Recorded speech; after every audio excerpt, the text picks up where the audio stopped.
Hello, everyone. If we need to rank the fast days, I think Tzom Gedaliah going to be probably one of the last ones, but people actually fasting that day. I think maybe there's a chance more people fasting today because they want to, lose all the extra calories of the Chag rather than because of Gedaliah. Or like my Datlash friend, like off the derech friend, the one who there's a good way to say it in English. Anyway, he's not Dati anymore, and he says, when Gedaliah will fast because of me, I'll fast because of him. That was his description for that. So, who was Gedaliah and why are we fasting because of him? Because, in order to understand it, we need to get back 2,600 years ago, kind of, to the time that the first Beit Mikdash was still here, the one that Shlomo HaMelech built for us. The empire of Bavel was ruled all of the area of Israel and Egypt and all of that area. And all of the country needed to pay high taxes, very high taxes to Bavel, including Mamlechet Yehuda, the kingdom of Yehuda, which King Tzidkiyahu was the head of it. So some of the country in the leadership of Egypt wanted to fight Bavel and stop this thing. They pay a lot of money, and King Tzidkiyahu deciding to join that war against Bavel, even though the prophet's telling him that's not a good idea. You're gonna lose it. He's joining to the war, and he's losing it. And 14 years later, in 586 BCE, the first Beit HaMikdash is running in Tisha B'Av. We know that. And the first exile to Bavel starting. Almost everyone going to Bavel. Small group of Jews getting like a permission and a special permission to stay in Israel. Very small group of Jews. And in the head of them, the Empire of Bavel deciding Gedaliah ben Achikam, that's our dude, he's going to be the head of these Jews. Gedaliah ben Achikam, kind of, when the war started, he went to Bavel and tell them, you know what, I'm willing to be in prison for you. I'm not going to be part of the war. So it's of course we understand why they loved him and counted on him. So he was the head of the Jews in that time at the area, the last group that stayed over there.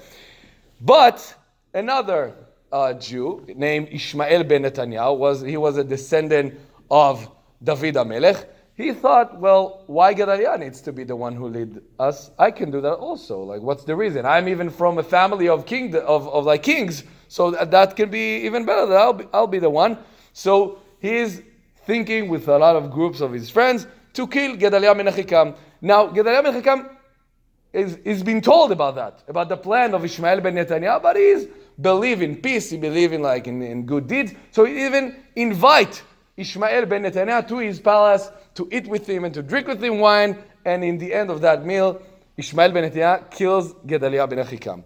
That was the end of Jews in Eretz Israel at the time. Meaning, like we said, almost everyone left to Bavel, but the small group of Jews who stayed over there kind of was the small light and hope that someone will be back there.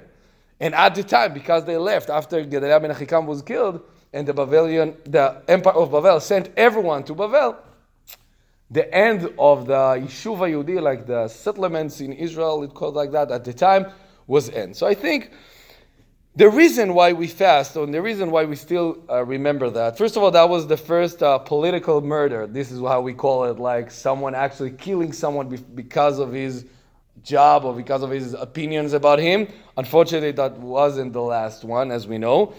But I think for us, after 2 days of davening in Rosh Hashanah, which, of course, we were focused, I think, a lot of ourselves and the things we need and the things we have to ask from Hashem, some Gedaliah maybe come to remind us, look around. You know what? You are important and you need to daven for yourself and to pray for yourself, but you're part of a community. And if, God forbid, and chas v'chalila, one of you will think, just because of ideals, just because of something he thinks that he's better than someone else, it might going to end up with, chas v'shalom, murder of someone. So, we're only in the third day of Aseret Yemei Teshuvah. We're in the process of doing Teshuvah in ourselves. But like we mentioned before the Chag, there is a huge power of the community. And of course in BT, that of course it's a big part of our lives.